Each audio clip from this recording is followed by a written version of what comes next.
Bonjour, bienvenue à notre troisième épisode de Pomponline Café. Moi, c'est Geneviève. Moi, c'est Zoé. On est deux des trois propriétaires de Pomponline Café.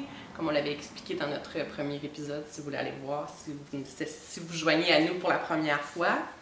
Vous pouvez nous trouver sur les réseaux sociaux sous Pomponline Café. On est présente sur Instagram, Facebook, Ravelry, notre site internet pomponlinecafé.com. On pourra inscrire tous les détails.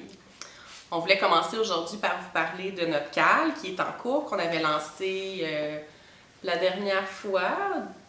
Début septembre? Ouais. Ah oui, c'est ça, après la fête du travail, parce que notre cale précédente finissait à la fête du travail.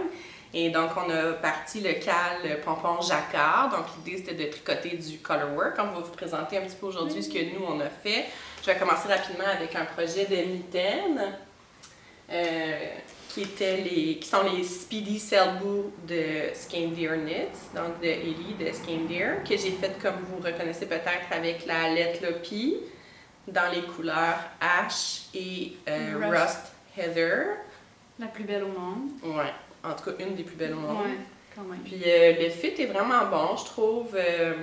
Avec ma tension à moi, c'est sûr qu'elle ne veut pas dire grand-chose, parce que, comme elle le dit dans les patrons, Skein Deer, il faut juste trouver l'aiguille qui vous amène au bon échantillon.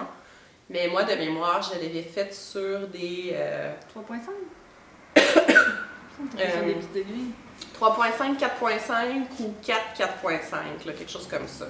Mais je sais que le corps, je les ai faites sur des 4.5. Puis je les ai bloqués, mais ils sont encore assez snug, fait que assez ajustés à ma taille, fait qu'ils sont vraiment parfaits à mon goût. J'ai calculé ce matin avec ce qui reste, je peux faire un échantillon pour la boutique, fait que... T'as une troisième mitaine. J'ai une troisième mitaine dans mes deux balles. On a le droit de perdre une mitaine, puis on peut... Ouais. On a assez pour en refaire une. J'en laisse dans des mots à la boutique, ce qui peut être une bonne idée aussi. Ouais. Donc ça, c'était mon premier projet. Moi, c'est ça. Moi, ils sont encore tous en cours, mais j'avais commencé le col qu'on donne aussi en cours, entre autres, qui est le Immortalis de Caitlin Hunter, encore. C'est un patron qu'elle avait fait, dans le fond, il était une couple de designers à s'être inspiré d'un livre.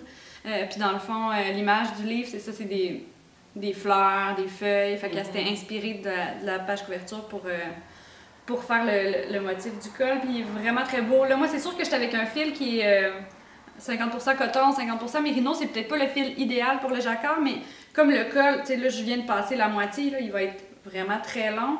Je me disais, c'est pas vraiment grave, même si c'est mou puis que ça s'affaisse, parce qu'il va tellement avoir de matière dans le cou qu'au final, ça me va. Mais tu sais, je suis pas sûre que si le col avait été cette grandeur-là, j'aurais choisi ce fil-là. On veut quelque chose qui se tient plus puis qui colle. Là, ça colle pas vraiment, mais en même temps, le fil est tellement rond que la définition de la maille, elle est vraiment très belle, fait qu'on voit bien.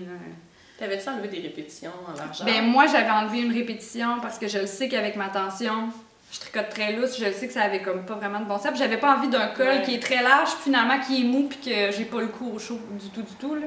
Mais souvent, les cols sont faits larges, les cols, les tuques. Ouais, les tuques, moi, je peux jamais tricoter sur l'échantillon qu'ils nous disent. Là, moi non plus. Tout le temps out.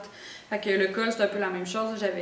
J'avais enlevé une répétition, mais je pense que toutes mes étudiantes dans le cours ont gardé le bon nombre, puis eux autres, ça marchait tout. Fait que c'est ça. C'est moi qui est un peu hors norme dans tout ça.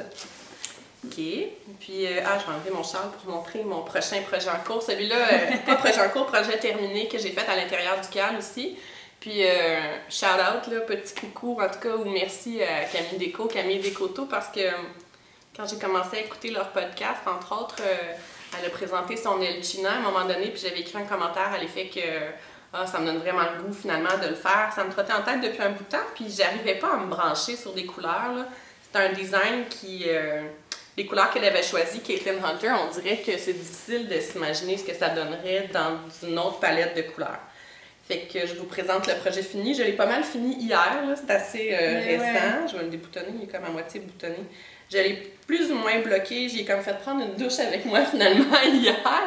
Je l'ai comme bloqué à la vapeur rapidement, mais j'ai pas eu le temps de faire au fer à repasser ou rien. Fait que il y a eu un petit coup de vapeur, fait qu'il est relativement détendu, mais tu sais, il n'y a pas une grosse différence par rapport à hier.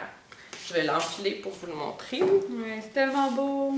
Sortir du cadre un peu le temps de le mettre parce que c'est un peu bizarre, mais je le boutonnerai pas au complet parce que c'est quand même long, là, mais je peux vous montrer quelques boutons attachés. Parfait. Puis je l'aime vraiment beaucoup, là, même tout boutonné, il est parfait pour moi, il arrive juste aux bonnes longueurs, les manches, je pourrais les étirer encore un petit peu, mais elles sont vraiment correctes. Puis je suis très contente de mes couleurs. Pardon, là, j'ai vraiment une fin de rhume. Je vous parle rapidement de mes fils, qui est du BFL, 100% BFL de Fleece Artist. Pardon. Qu'on ne tient pas encore à la boutique, mais on jongle avec l'idée de le rentrer. C'est pas particulièrement cher, mais c'est peut-être un peu plus dispendieux que ce qu'on a comme fil à chandail dans les fibres naturelles, non traitées, parce que c'est teint à la main, parce que c'est du BFL, fait que c'est vraiment justifié. Moi, je trouve pas ça cher. Puis que le Dicky a moins de métrage aussi. Oui, puis celui-là, il n'y a pas tant de métrage que ça. Là. Il y a 246 verges par 125 grammes. Je sais pas si on va voir l'étiquette, là. Il est super beau, il est vraiment moelleux, très gonflant. Il n'est pas extrêmement retordu par contre, là. Fait que tu sais, je le sens qu'il va peut-être un peu pelucher, on va voir à l'usage. La couleur est super belle, mais elle est un peu spéciale. Fait que on avait pris ça, on s'était acheté des genres de petits bundles, des kits pour nous. Des fois, ça nous arrive d'être égoïste, pas tout le temps, mais des fois, pour l'essayer en fait. On avait envie de tester leur BFL, fait qu'on avait essayé, je pense, on s'était commandé 3 petits paquets de genre sport, fingering, Dicky, ou en tout cas dans ces eaux-là. Ouais. Fait que j'avais ça qui était un candidat pour mon Elchina. J'ai vraiment aimé ça, l'utiliser avec ça, mais j'ai eu quand même un défi pour combiner les couleurs. Finalement, ce que j'ai pris, j'ai mélangé avec la nue de Paul, de Urso, la couleur gin, que j'ai doublé bien sûr pour faire mon petit vert. Puis mon mauve pâle presque gris, c'est de la Blue Moon Fiber BFL Fingering que j'avais acheté chez Céline à la maison tricotée il y a plusieurs années.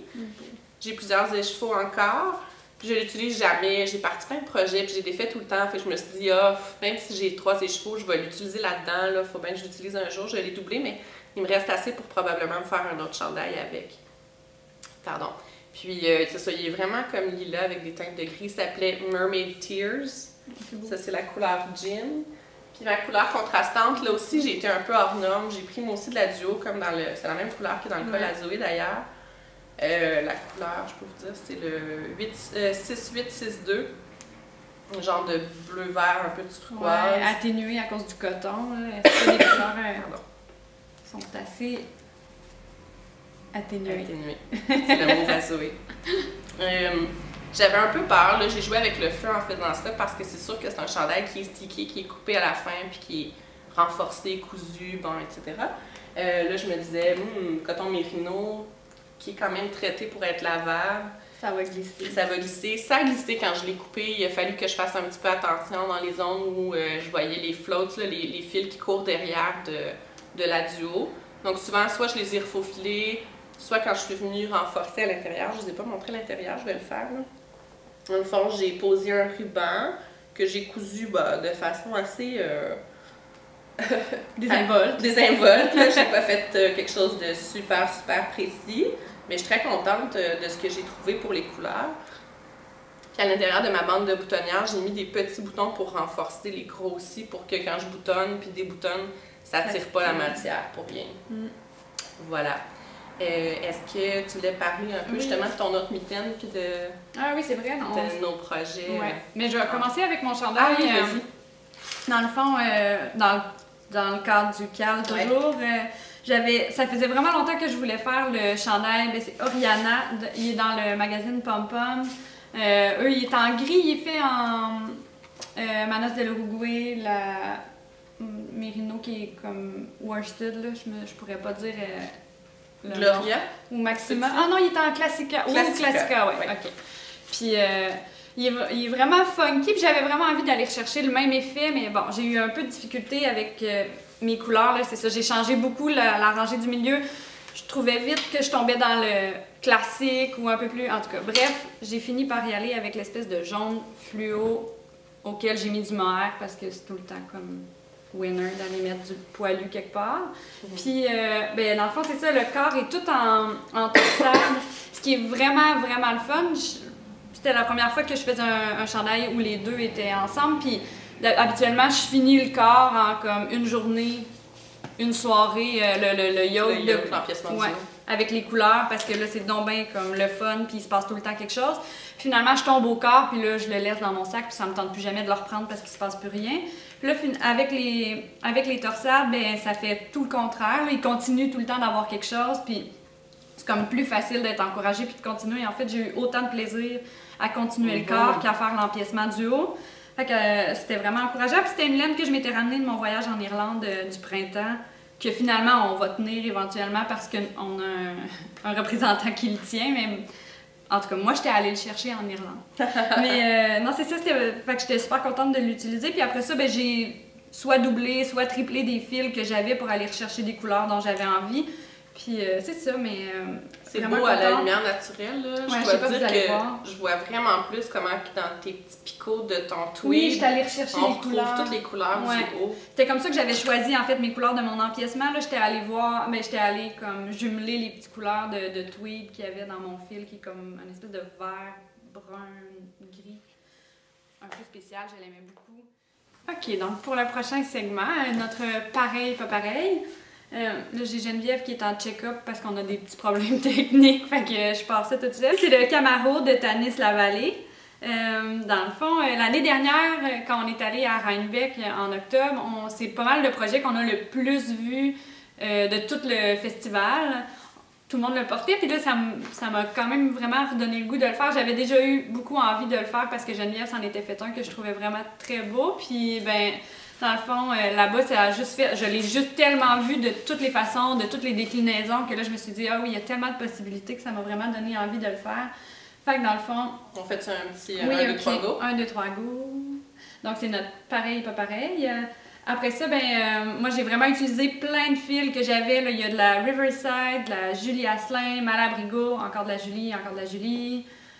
Ensuite, de la petite mérino qui est de la Sadness Garn, un mérino super wash, un peu comme flat, puis tout, mais dans la lignée, je trouvais que les teintes allaient bien. Après ça, un alpaga qui est plus fin que les autres, mais là, c'était la couleur que je voulais, fait que je suis allée piger dans mon stash. Ensuite, encore de la Julie Asselin, mais diquée cette fois-ci, de la Lezou. Puis le fil du corps, c'est un fil que Geneviève m'a refilé parce que ce chandail-là... j'avais comme commencé mon corps avec une autre couleur d'un fil que j'aime vraiment beaucoup, mais finalement, ça se prêtait pas du tout pour ça. Il était comme multi, puis ça fonctionnait pas vraiment parce que la couleur se plaçait mal, puis ça venait comme... Il se passe déjà plein d'affaires en haut. Ouais, j'avais en tout cas, c'était pas... j'avais pas bien choisi mon affaire. Fait que bref, Geneviève a dit « Ah, j'ai de quoi chez moi qui devrait faire, qui va être plus comme ta couleur. » Puis tu l'avais vu parce que t'étais avec moi quand j'avais acheté. Ouais, c'est ça, on l'avait pris justement à Rhinebeck. Fait que, bref, c'est ça. Fait que c'est un Blue Moon Fiber qui est... c'est un... Qu'est-ce que tu m'as dit? Targhee puis soie. Ouais. Ouais. Puis la couleur fit vraiment, vraiment beaucoup plus, je trouve. Puis ça... C'est un chandail très automne, des couleurs terre, bref, ça me ressemble beaucoup. Le mien, il est plus printemps-Pâques, quasiment. Oui. C'est ça. Donc, Zoé, la compagnie qu'elle avait, c'était celle-là, mais elle, c'était une base. Non, c'était la même base. Oui, c'était la même chose. Un diqué. C'est ça là, qui est vraiment mon coup de cœur de ce chandail-là. C'est un diqué, mais. C'est moi qui vais aller voir. Je me rappelle pas c'est quoi la composition. En tout cas, c'est une laine américaine, là. Ouais, je me demande si c'est pas ça. Targhee ou quelque chose. Targhee ou Rambouillet. Ouais. Targhee, je pense. Ouais, je pense que c'est ça. Je pense que c'était du Targhee. Puis ce qui est le fun, c'est la teinture. Celle-là particulièrement, la teinturière nous disait que c'était vraiment plusieurs étapes de teinture. Puis il y a comme des petits mini speckles puis des taches très aquarelles, là. Ouais, c'est vraiment doux. Ça aussi, ça peluche un peu, mais pas tant que ça. C'est juste parce que je l'ai porté. Plus. Puis là, rapidement, moi aussi, j'ai beaucoup de Julie Asselin Milice, dont ça, puis ça. J'ai pour pressé à froid, Tidal, Birch, toutes des anciennes couleurs. Une base de Julie qu'elle avait essayée qui était bambou mérino. Puis ici, c'est de la maison tricotée doublée. Là, je connais pas les couleurs. Puis ça, c'était de la... Comment ça... Bon, je m'en rappelle plus, non. Mais un fil qui vendait à l'époque à la maison tricotée, un mérino superwash. Dans la couleur Linen. Shellridge ou je sais pas quoi. Ouais, Shellridge. Il me reste un peu de fil. Je vais peut-être rallonger mes manches. Peut-être rallonger mes côtes du bas aussi. Je le trouve un petit peu crop pour pouvoir le porter comme tout le temps de façon un peu décontractée, mais je l'aime beaucoup, il est quand même vraiment beau. On peut peut-être faire un petit coucou sur ce qu'on porte aussi aujourd'hui. Ah, oui. Rapidement, moi je porte le Groovy de Jumper Cables. C'est pas moi qui l'ai tricoté du tout, je l'ai emprunté à la boutique tantôt, je voulais pas avoir trop chaud, je restais en virus puis j'étais inconfortable. C'est Christine, notre partner, qui l'a fait avec de la Butterfly Super Tan. Super Tan, qui est un coton mercerisé chaînette, vraiment rond, vraiment le fun, très agréable. Je l'avais utilisé 3 écheveaux, je pense. Ouais, Dans une espèce de rose bleu, mais qui est vraiment beau. Là. Ouais, vieux rose, Puis blush. souvent à nous, c'est beau, je trouve ça vraiment cute. Fait que j'y ai emprunté son échantillon. Ouais. Sinon, ben moi, je porte le Corbett qui est de Kate Davies. Puis, Tu l'avais tricoté avec... ouais, je l'avais tricoté avec de la Green Mountain Spinnery, justement, puis mixé avec un fil qui est de la Amoré, qui est un fil avec des fibres recyclées vraiment chouettes. Presque juste laine. Ouais, un peu. Il y a comme un petit pourcentage de bien d'autres affaires, mais minuscule, là, genre 1%, 2%, juste pour dire. Puis dans le fond, elle, c'était ça le principe, là, de prendre 2 fils ensemble pour aller faire une espèce de chunky. Fait que j'ai essayé d'aller chercher le même effet. Mais je voulais absolument un fil qui se tient, là, d'où la Green Mountain, parce qu'elle est vraiment... Il est resté pas mal beau, le tien. Ouais, il bouloche un petit peu, mais tellement facile à entretenir, vraiment. Là. Il revient tout le temps beau quand je le gline. Puis la shape n'a pas bougé. Là. Il a gardé vraiment sa forme. Je l'aime beaucoup, beaucoup. Puis sinon, ben moi et Geneviève, on va faire un cast-on party parce qu'on se pouvait plus d'attendre. On avait vraiment hâte que le Nurtured de Andrea Murray sorte. Là. Ouais. Un chandail cropped avec la texture en Nurtured. Ouais, c'était comme tout pour qu'on ait envie de le faire. Que moi, je vais y aller probablement avec le classique, la courte pointe, comme elle a fait dans le design. Je la trouve vraiment belle, cette couleur-là, puis ça va me faire un chandail neutre. Mais Zoé, elle a eu la belle idée de faire ça faisait longtemps, fade. ça faisait vraiment longtemps que je voyais nos casiers de Nurtured qui sont comme placés un peu en fade, puis je me disais, il faut que je me fasse un chandail. Je me disais, un chandail vraiment classique, simple avec en reverse stockinette, mettons, là, pour faire l'espèce de fade. Puis là, quand on a vu le chandail de... Ah oui, excuse. Je traduis. Mais quand on a vu le chandail de Andrea Murray, dans le fond, c'était exactement ce que je voulais. Elle, c'est pas du jersey en verre, c'est des mailles glissées, ouais, une texture, mais quand même, ça va faire que mon fade va se placer quand même vraiment bien. Fait que bref, j'étais allée choisir 5 couleurs qui sont vraiment à la suite une de l'autre, puis qui vont vraiment faire un effet. Irma, courte pointe, homme fort, fer à cheval, fer à cheval, Galaxy, fonte. Ouais, puis fonte, exact. Fait que ça va être les 5 couleurs, puis je vais me faire un petit dégradé là-dedans. Yay! Oui! En fin de semaine, on passe ça. C'est ça. On va vous présenter très rapidement nos projets en cours parce qu'on manque un peu de temps. On est proche de l'ouverture de Pompon. Oui, on fait ça avant l'ouverture, mais là, c'est ça. Des fois, ça déborde. Ouais, avec les problèmes techniques qu'on a eu, on déborde un peu, mais c'est pas grave. On veut juste vous dire qu'on participe au CAL le temps du mohair, des filles le temps d'une laine. Donc, j'ai amené mes petits sacs d'ailleurs. J'ai commencé à faire des sacs à cordon, puis j'aime ça.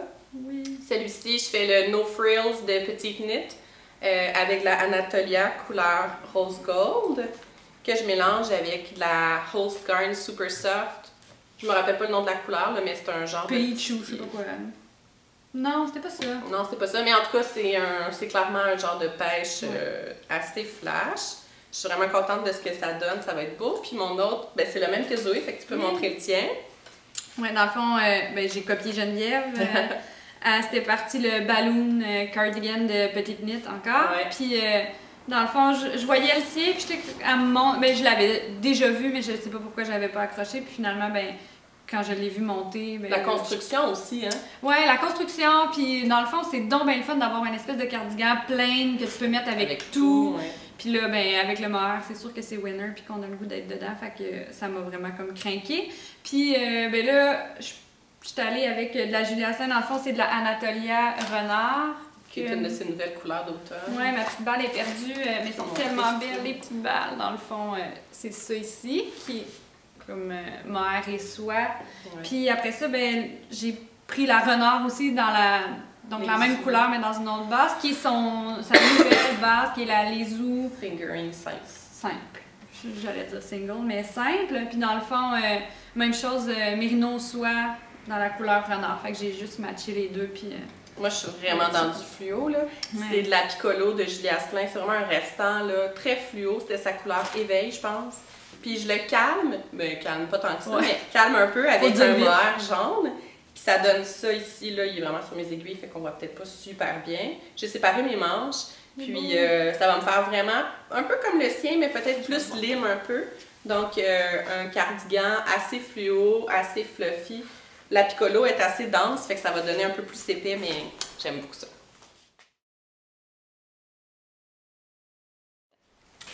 On voulait juste prendre un petit moment pour vous dire au revoir et on se revoit dans un mois à notre retour de Rhinebeck. Oui! Bye! Bye!